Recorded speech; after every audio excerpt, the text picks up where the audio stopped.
Señor, te damos gracias otra vez, Señor, porque nos permites estar aquí. Gracias porque es un privilegio inmerecido, Dios, que podamos nosotros verdaderamente estar aquí, mi Dios, y podamos disfrutar, Señor, de conocerte más por medio de tu palabra, Señor, por medio de la Escritura, por medio de cómo tú te has revelado a nosotros en este libro, Señor.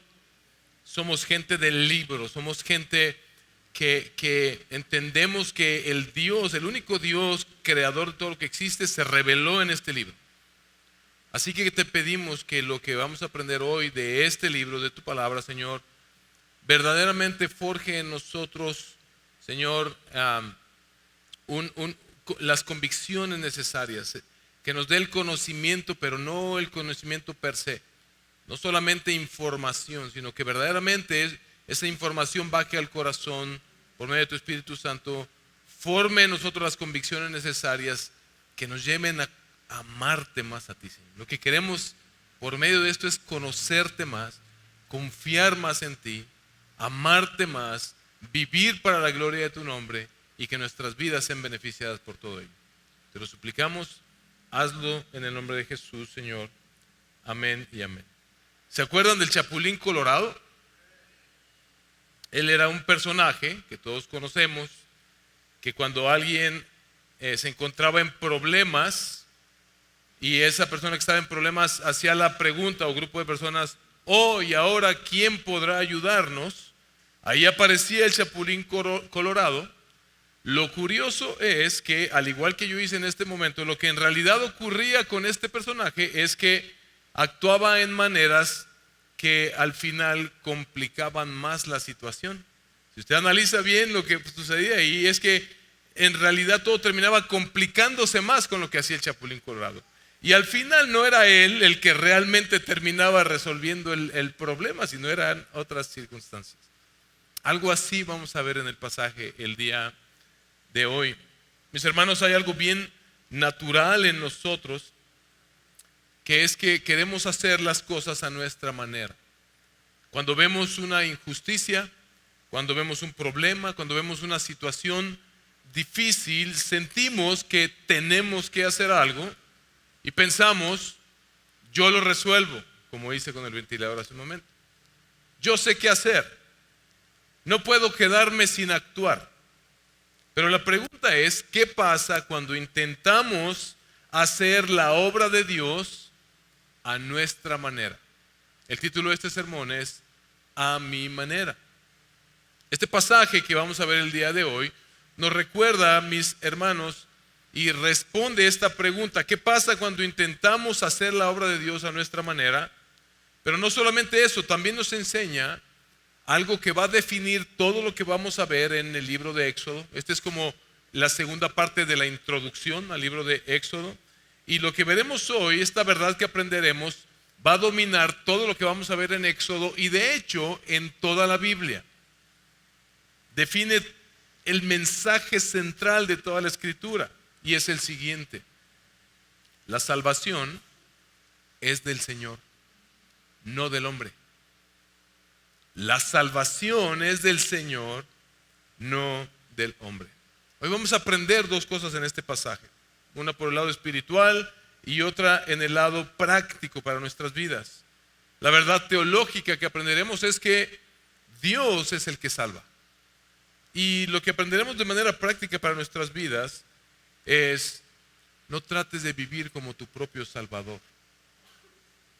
Así que vamos a leer el pasaje, pero les voy a pedir que se pongan de pie, solo por un instante, para que leamos, pero no vamos a hacerlo como en otras ocasiones, el pasaje completo. Vamos a leer de pie la primera sección y después voy a leer las demás secciones, pero pueden permanecer sentados. Leamos entonces lo que dice el versículo 11 y el versículo 12 del capítulo 2.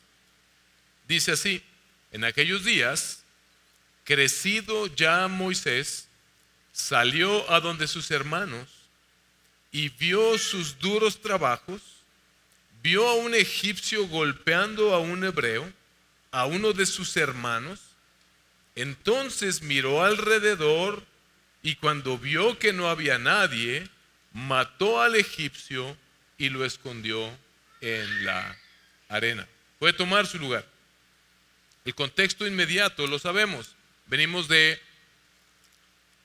el pasaje anterior donde vimos cómo Dios de manera extraordinaria, de una manera inesperada, preserva a Moisés, que todos sabemos va a ser terminar siendo el instrumento de liberación para Israel.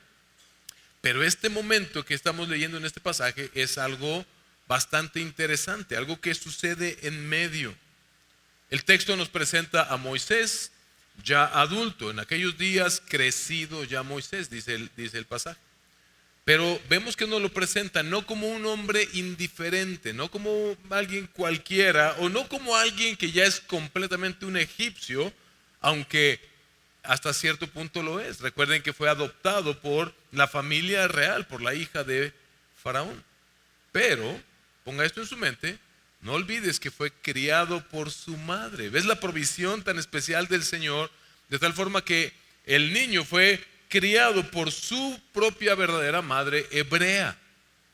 Así que es por eso que el texto nos dice que él vio a estos egipcios maltratando a lo que él consideraba sus hermanos. Es Moisés alguien a quien verdaderamente le importa su pueblo y lo que su pueblo está sufriendo. Ahora, la Biblia se interpreta con la Biblia. Yo sé que Moisés amaba al pueblo de Dios y tenía una carga especial por el pueblo de Dios, no solamente porque yo lo pueda deducir desde este pasaje, sino porque la Biblia misma lo dice. Miren lo que dice Hechos 7, 23 al 25. Es Esteban, antes de ser apedreado, dando testimonio de lo que Dios hizo en Cristo, pero haciendo un recuento de cómo comenzó el Señor a hacer esta obra. Y vea lo que dice.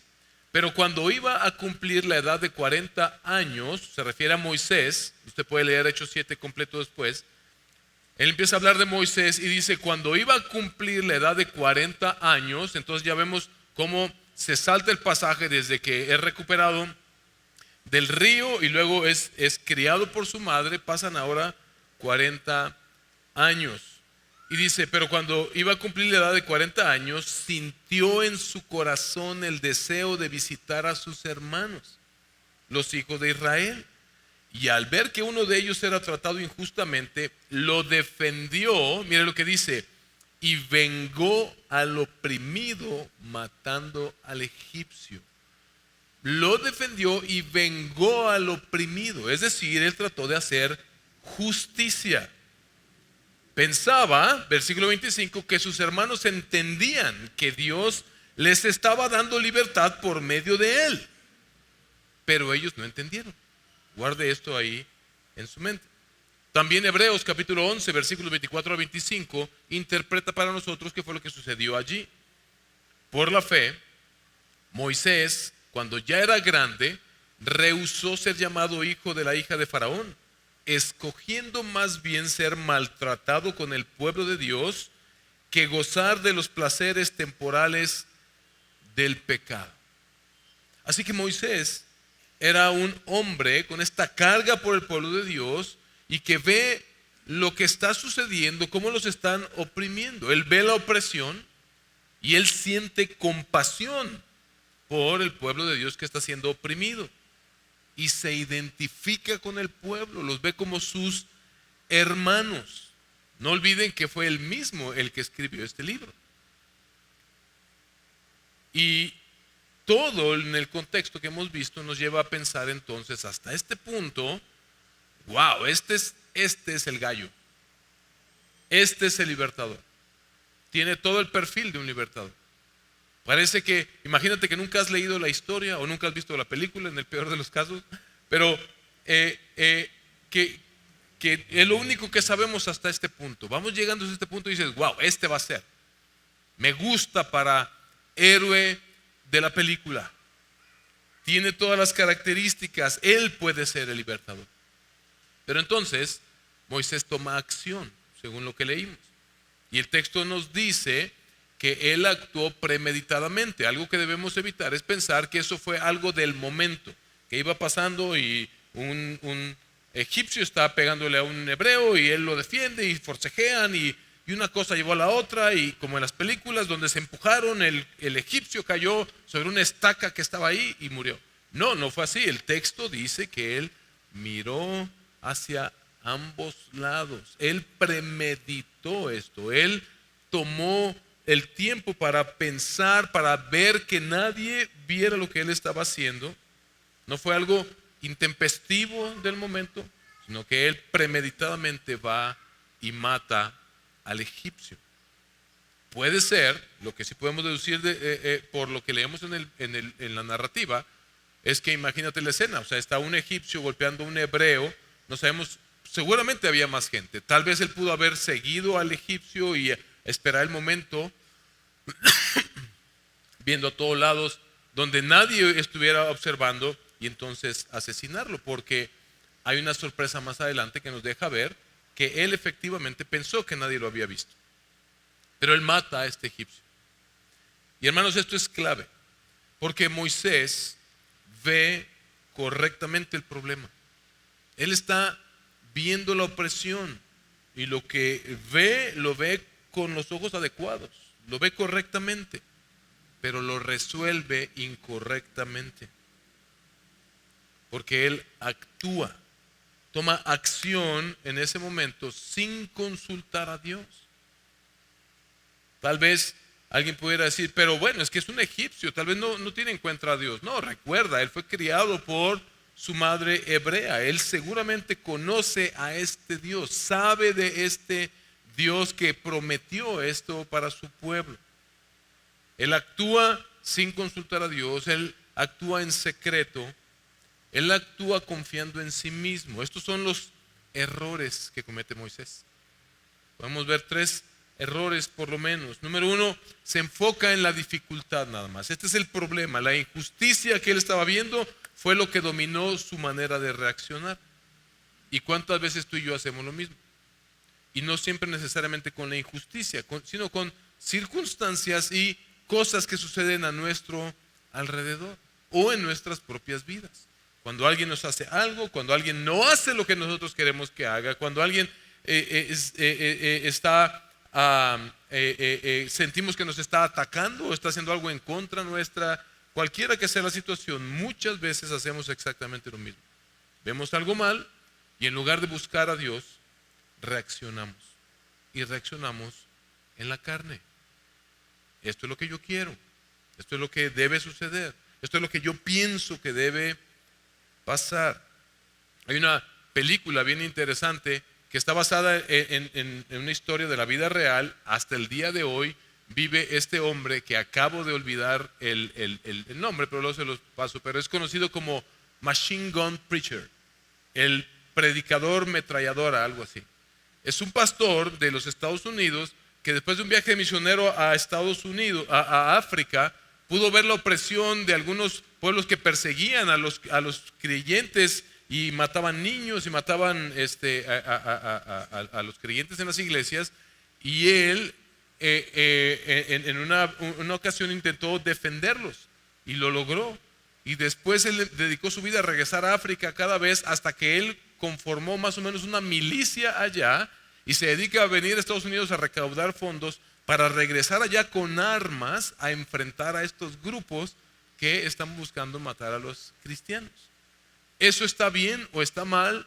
No voy a emitir una opinión al respecto, pero parece que se parece mucho a lo que Moisés está haciendo en este pasaje, tomando la justicia en sus manos.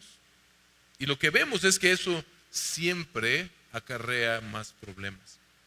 Un segundo error que vemos dicho sea de paso, en mis primeros años de cristiano, yo estaba así como que, bien, Machine Gun Preacher, yo me quiero unir a Machine Gun Preacher. Está muy bien su causa. Y no juzgo al hombre, solamente Dios sabe lo que está haciendo allí y en qué va a terminar eso. Pero veo mucha similitud con lo que está pasando aquí. En segundo lugar, mis hermanos, no solamente se enfocó solo en la dificultad, sino que confió en su propia fuerza. Pensó que él podía resolver esta situación, al estilo Machine Gun Preacher. Él quiso resolver esto al estilo de cualquier caudillo, tal vez de aquella época. con las formas de este mundo. Es que no nos podemos quedar de brazos cruzados, hay que ir y hacer esto. Esto no quiere decir que nosotros jamás debamos actuar cuando vemos injusticia. Lo que este pasaje nos muestra es que este hombre actuó sin consultar a Dios, en su carne, en sus propias fuerzas. Proverbios capítulo 3 versículo 5, mis hermanos, nos recuerda: confía en el Señor con todo tu corazón, escucha esto, y no te apoyes en tu propio entendimiento. Tú y yo no somos Dios, no tenemos el panorama completo, tenemos una visión limitada de las cosas. Y en tercer lugar, él actuó impulsivamente. No esperó, no dice el pasaje que haya orado. No dependió del Señor. Y él tenía razones para haberlo hecho. Él mismo conocía la historia de cómo él fue preservado por el Señor de manera milagrosa cuando Faraón mandó matar a todos los niños menores de 2 años. O sea, verdaderamente él tenía razones para haber buscado la voluntad del Señor. Hermanos, hacer lo correcto, pero hacerlo a tu manera, a mi manera, igual sigue estando mal. No trae la verdadera solución, no trae libertad verdadera. Y aquí es donde empieza a verse el problema más profundo, porque Moisés intenta ser el Salvador a su manera, pero este texto nos recuerda: la salvación es del Señor, no del hombre. La salvación es del Señor, no del hombre. Y esto nos lleva a la segunda escena, vamos a llamarlo así, versículos 13 al 15, donde vemos el resultado de vivir a tu manera. El resultado de hacer las cosas a tu manera. Vean lo que dice versículos 13 al 15. Al día siguiente salió y vio a 2 hebreos que reñían, y dijo al culpable: ¿por qué golpeas a tu compañero? ¿Quién te ha puesto de príncipe o de juez sobre nosotros? Le respondió el culpable. ¿Estás pensando matarme como mataste al egipcio? Entonces Moisés tuvo miedo y dijo: ciertamente se ha divulgado lo sucedido. Al enterarse Faraón de lo que había sucedido, de lo que había pasado, trató de matar a Moisés, pero Moisés huyó de la presencia de Faraón y se fue a vivir a la tierra de Madián, y allí se sentó junto a un pozo. Ojo, partimos de la base de que Moisés estaba buscando hacer algo bueno. Él quería hacer algo bueno, pero había algo que él tenía que aprender. Moisés intenta ayudar otra vez, ahora a los de su pueblo, pero es rechazado. Él intenta continuar con su labor de libertador, intenta ayudar al pueblo, pero es rechazado. Lo vemos allí con la respuesta de estos hombres: ¿quién te ha puesto a ti como príncipe y juez sobre nosotros? El pueblo no lo está reconociendo, no lo está aceptando como un libertador.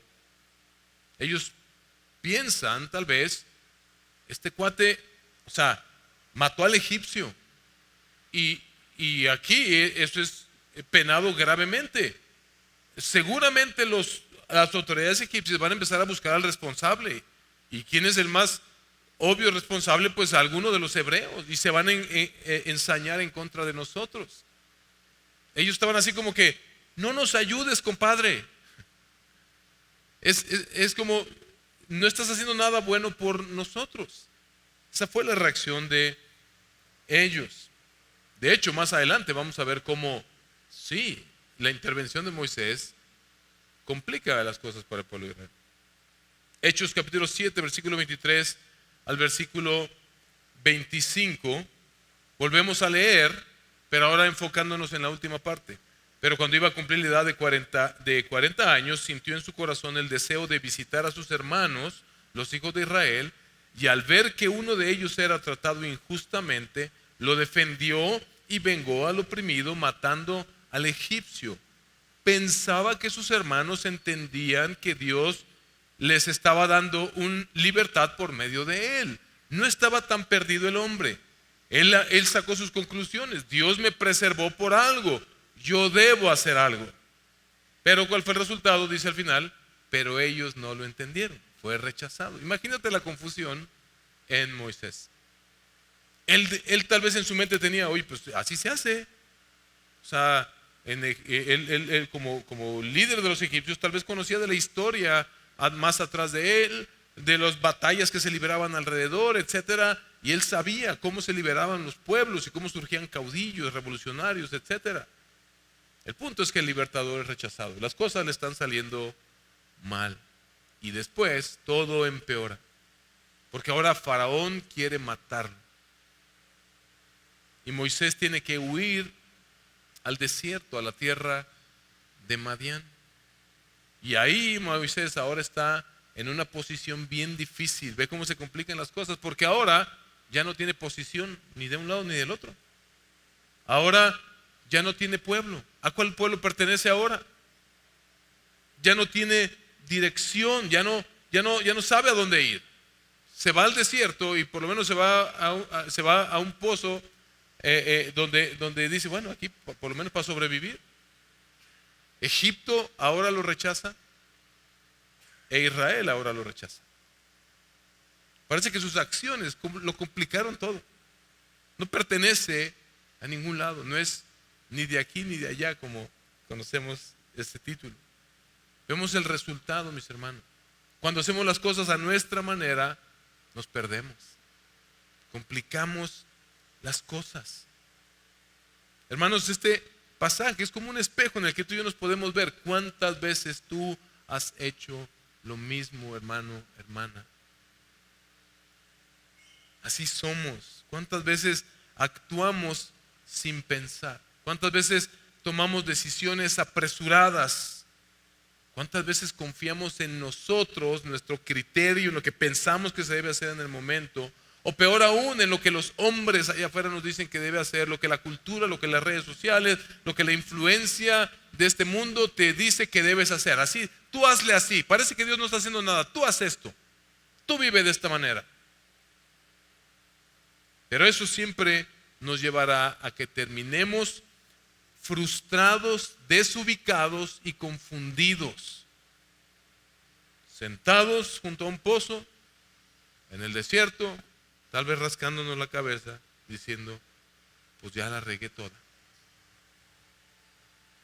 Pero este pasaje nos recuerda que la salvación es del Señor y no del hombre, porque también Él nos salva de nosotros mismos.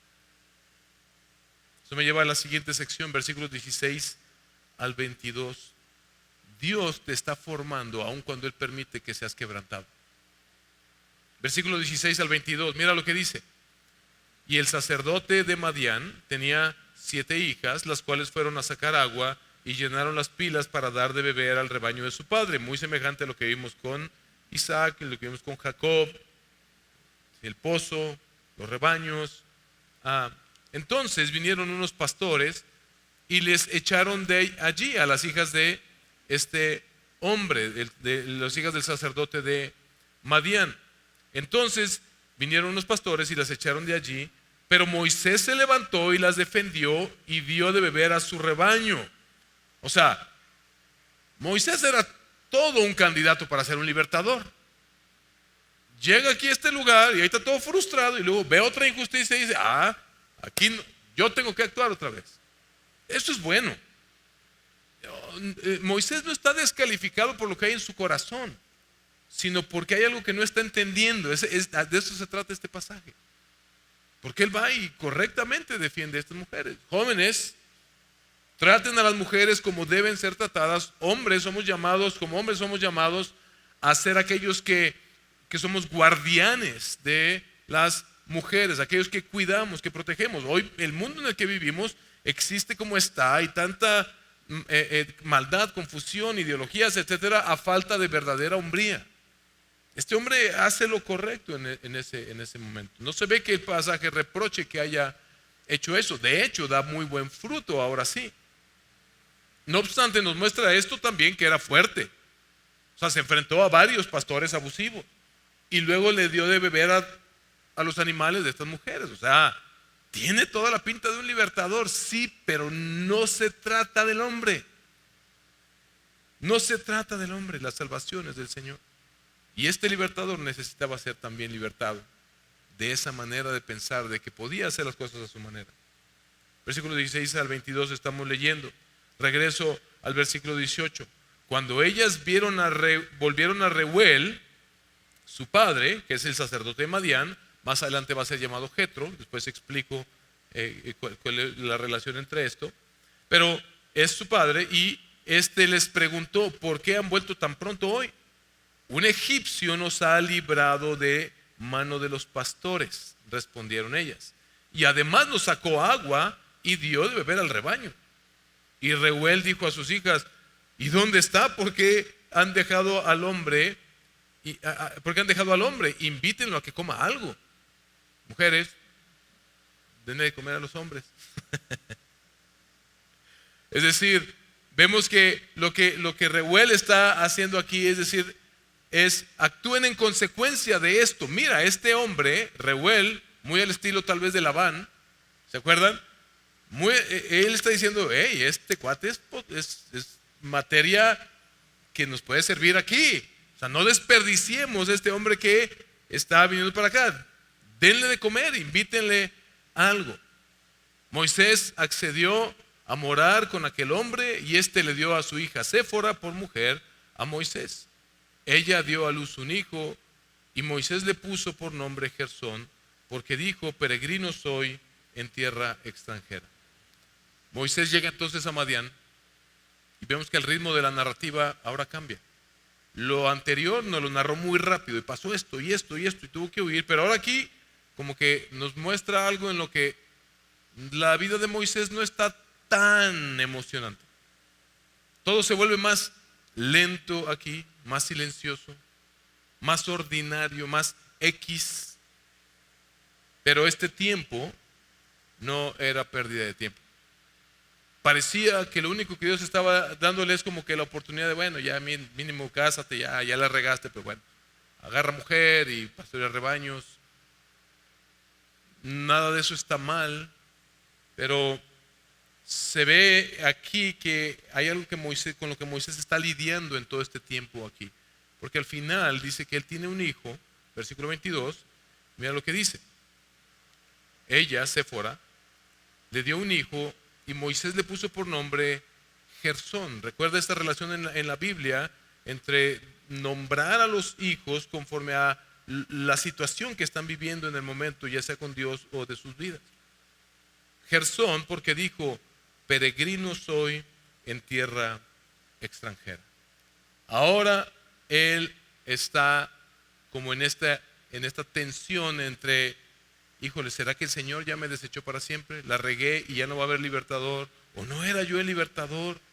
Porque lo que hice ahora no soy ni de aquí ni soy de allá. Pero esto no era tiempo perdido. Pudiera parecerlo para él en algún momento tal vez, pero era tiempo de preparación. Dios estaba preparando a Moisés. Dios estaba formando allí a Moisés. Aunque él falló, aunque él actuó mal inicialmente, aunque puso en riesgo la liberación. ¿Te das cuenta que llegamos entonces ahora a esta parte en la que: oye, Moisés, o sea, ya echaste a perder todo el plan? Pero Dios no lo desechó. Dios lo estaba formando. Dios lo estaba formando allí en ese tiempo en paciencia, en humildad, en dependencia de Dios. He sido extranjero en tierra extranjera. Él está entendiendo ahora algo que no había entendido antes. No tengo el control. No tengo el poder. No soy suficiente. Dios estaba salvando a Moisés de Moisés. Estaba liberando al libertador. Lo estaba liberando de la falsa idea de que él podía solucionar las cosas a su manera, por sus fuerzas. Y hermanos, Dios hace exactamente lo mismo con nosotros, aun cuando fallamos. Este es el escándalo del Evangelio, que aquellos a quienes Dios ha escogido, aquellos que aman a Dios, todas las cosas les ayudan para bien. Aún lo que otros hagan con nosotros, aún lo que nosotros mismos hagamos para entorpecer el plan de Dios en nuestras vidas. Esa es la fidelidad del Dios de la Biblia. Él no desechó a Moisés, Él no te ha desechado a ti. Si estás en Cristo, no importa si has fallado, por supuesto, habrán consecuencias tal vez, pero Él no te ha desechado. Él no cancela su plan. Él no nos abandona. De hecho, usa incluso esas equivocaciones para formarnos. Y esto, mis hermanos, es esperanza. Si tú estás en ese momento en tu vida, debes recordar esto: Dios no ha terminado contigo. Él sigue obrando en tu vida, porque la salvación es del Señor, no tuya. No depende de tu desempeño, sino de tu Dios fiel a sus promesas. Aprendimos la semana pasada que nada puede frustrar sus promesas porque su fidelidad es inevitable. Pero la pregunta que nos queda pendiente todavía es: hasta este punto, y ahora, ¿quién podrá salvar al pueblo de Israel? Porque Moisés está lejos. Seguimos en la tensión, esto no se ha resuelto. Moisés ahora está lejos, ahora está olvidado y está reconociendo que es incapaz. ¿Quién entonces va a salvar al pueblo de Israel? Y la respuesta es lo que vemos en los versículos 23 al 25.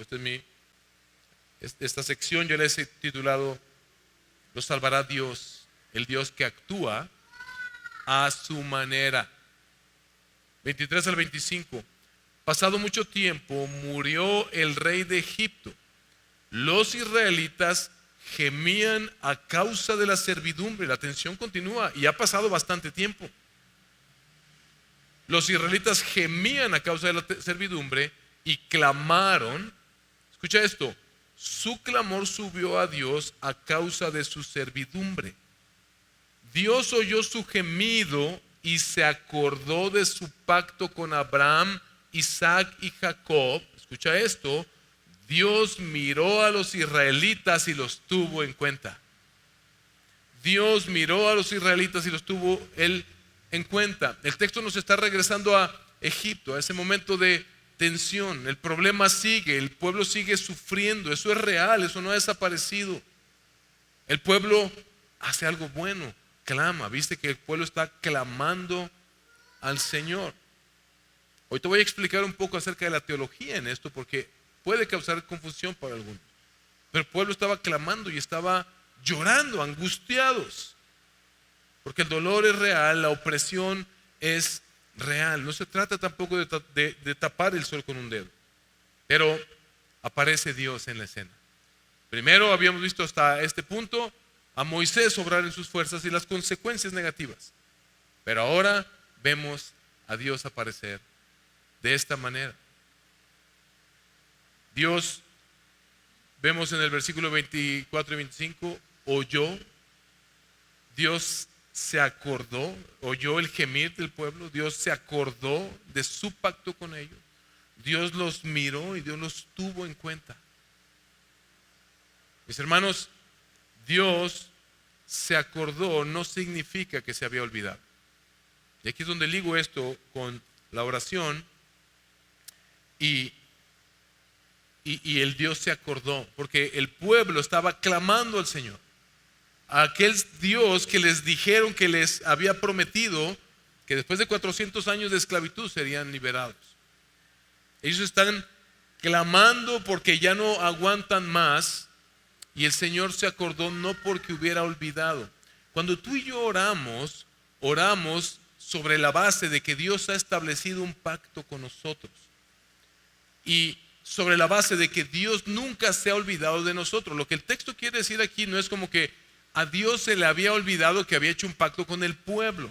El sentido en el lenguaje original tiene que ver con Dios honró el pacto que había hecho con ellos.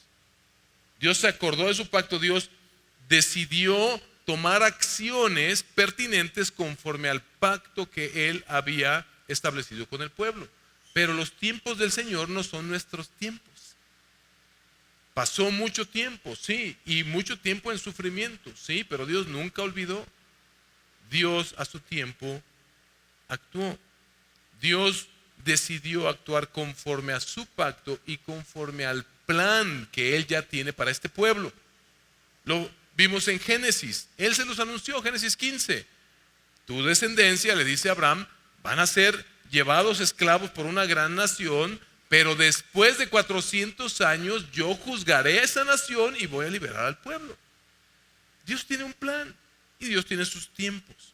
Y de hecho, de eso es de lo que da testimonio el pueblo de Israel. En Deuteronomio 26, versículo 7, Israel vuelve a dar testimonio de esto mismo. Moisés vuelve a dar testimonio de esto mismo para recordar al pueblo de Israel eso. Entonces, haciendo alusión a este momento, clamamos al Señor, el Dios de nuestros padres, y el Señor oyó nuestra voz y vio nuestra aflicción, nuestro trabajo y nuestra opresión.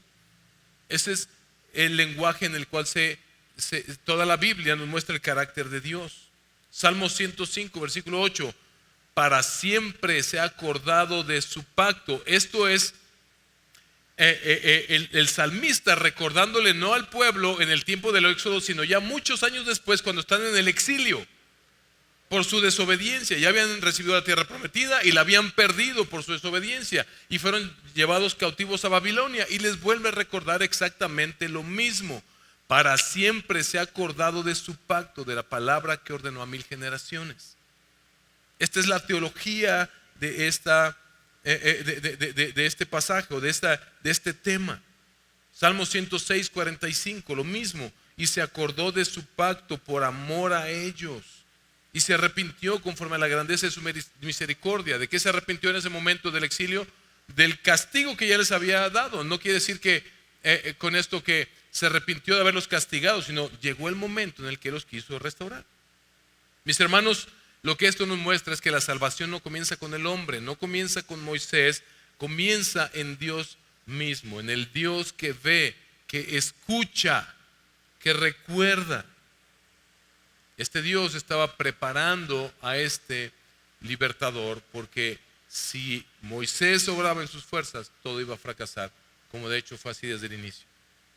Mis hermanos, la salvación es del Señor, no del hombre. Y esto nos lleva a Cristo forzosamente.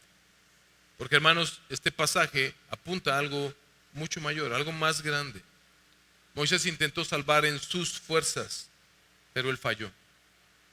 Cristo vino a esta tierra.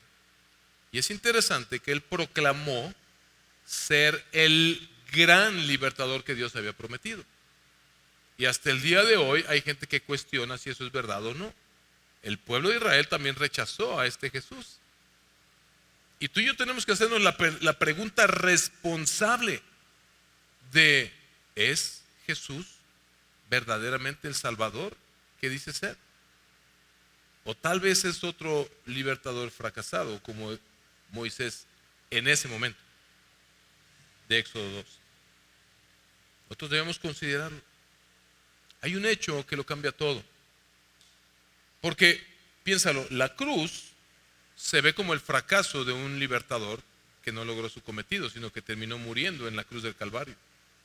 No terminó en un pozo, sino en una cruz, muriendo. No terminó en Madián con una vida X, sino muriendo en una cruz.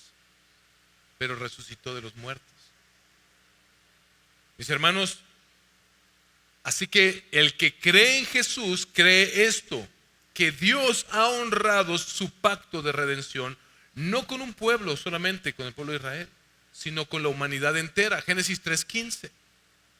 En Cristo, Cristo es el libertador definitivo que Dios envió, y Él no falló.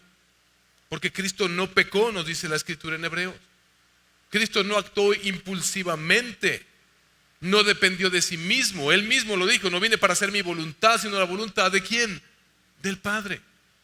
Él vivió perfectamente la vida que nosotros debíamos haber vivido. Él combatió la injusticia con su verdad, con su palabra, y dio su vida por lo que Él enseñó, para salvar a los oprimidos. Mis hermanos, en Cristo el Señor se acordó de nosotros. En Cristo el Señor honró su pacto de redención. En Cristo Dios escuchó tu aflicción y mi aflicción. En Cristo Dios escuchó el clamor de tu alma a causa de la opresión por la esclavitud al pecado. Cuando eres esclavo del pecado, aunque te quieras hacer el machito o la machita de que yo hago lo que quiero y me la llevo así, adentro tu alma, lo sabes, está clamando porque estás oprimido por el pecado. Pero Cristo vino a liberarnos precisamente de eso. En Cristo el Señor honró su pacto. Él actuó a favor de su pueblo. En Cristo el Señor te tuvo en cuenta, a ti y a mí, por su gracia nada más.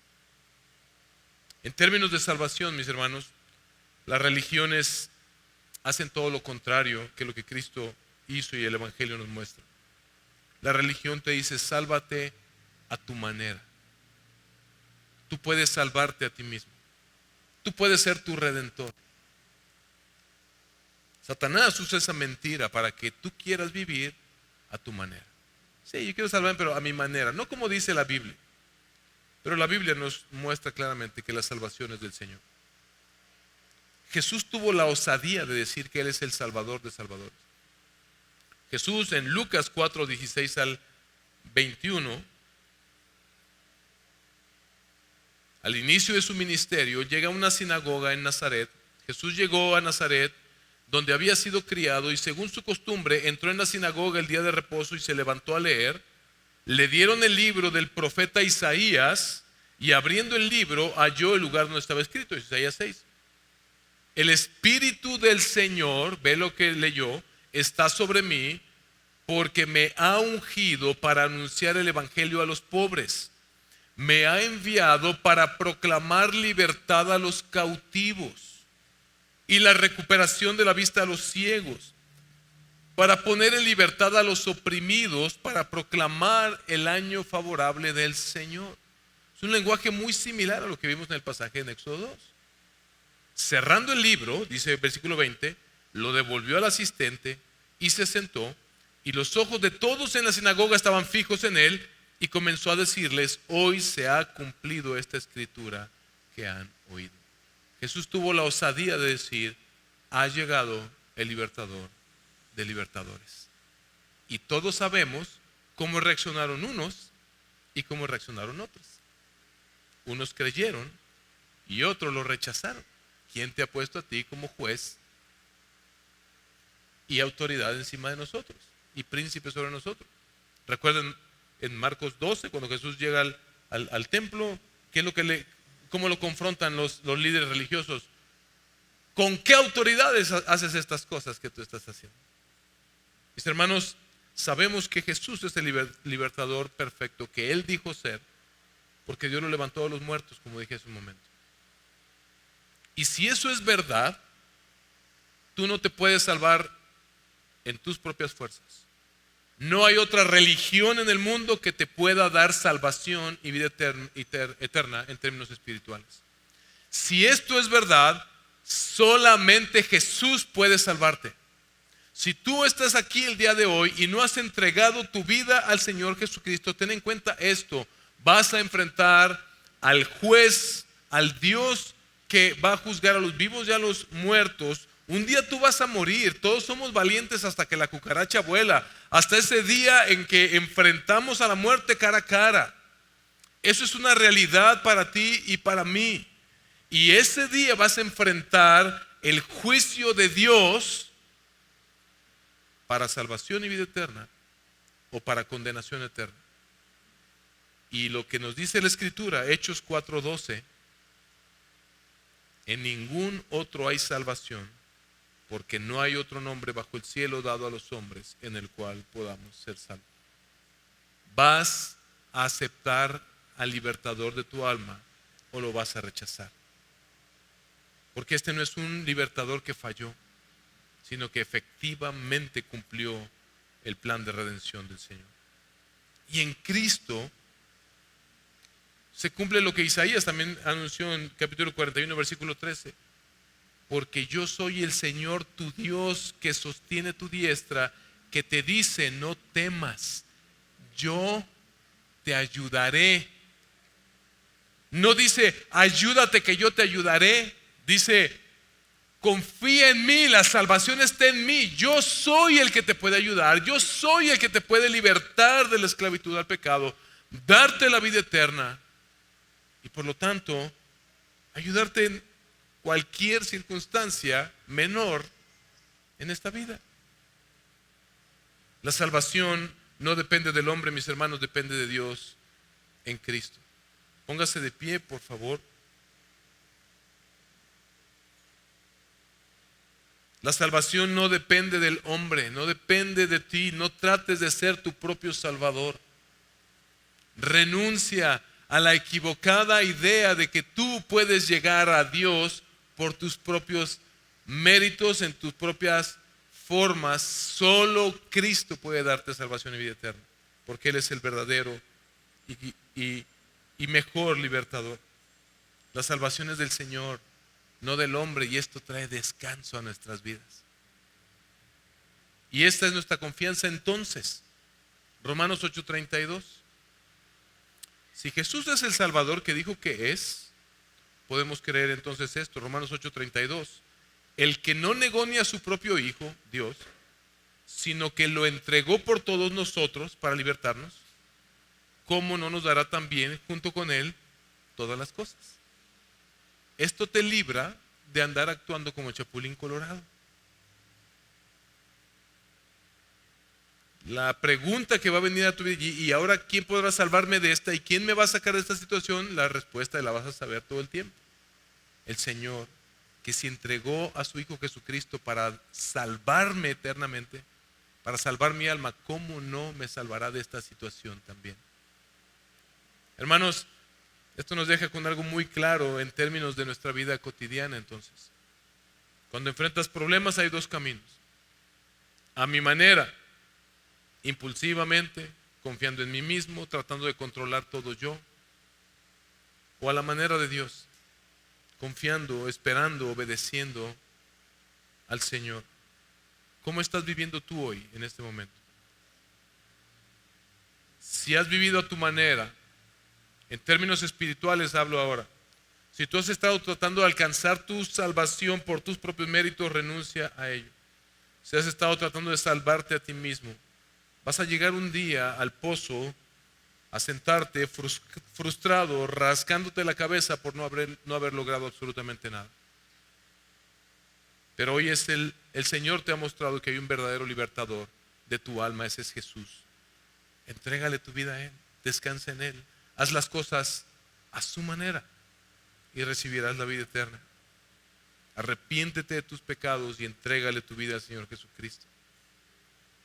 Y creyente, si has actuado como Moisés, si la has regado por hacer las cosas a tu manera, recuerda esto: Dios no ha terminado contigo. Él te está formando. Él sigue siendo fiel. Él escucha tu clamor. Él tiene un plan para tu vida en su tiempo. Es a su manera y siempre es lo mejor, es lo que debes recordar. Es a su tiempo, es a su manera y eso es siempre lo mejor. Recuerda siempre eso. Recuerda, no a mi manera, a tu manera. Cuando estés en esos momentos, Señor, no a mi manera, a tu manera. A la manera de Dios. Vamos a saber un poco más en el siguiente capítulo. La salvación, mis hermanos, es del Señor, no del hombre. Así que confía en Él. Espera en Él. Depende de Él.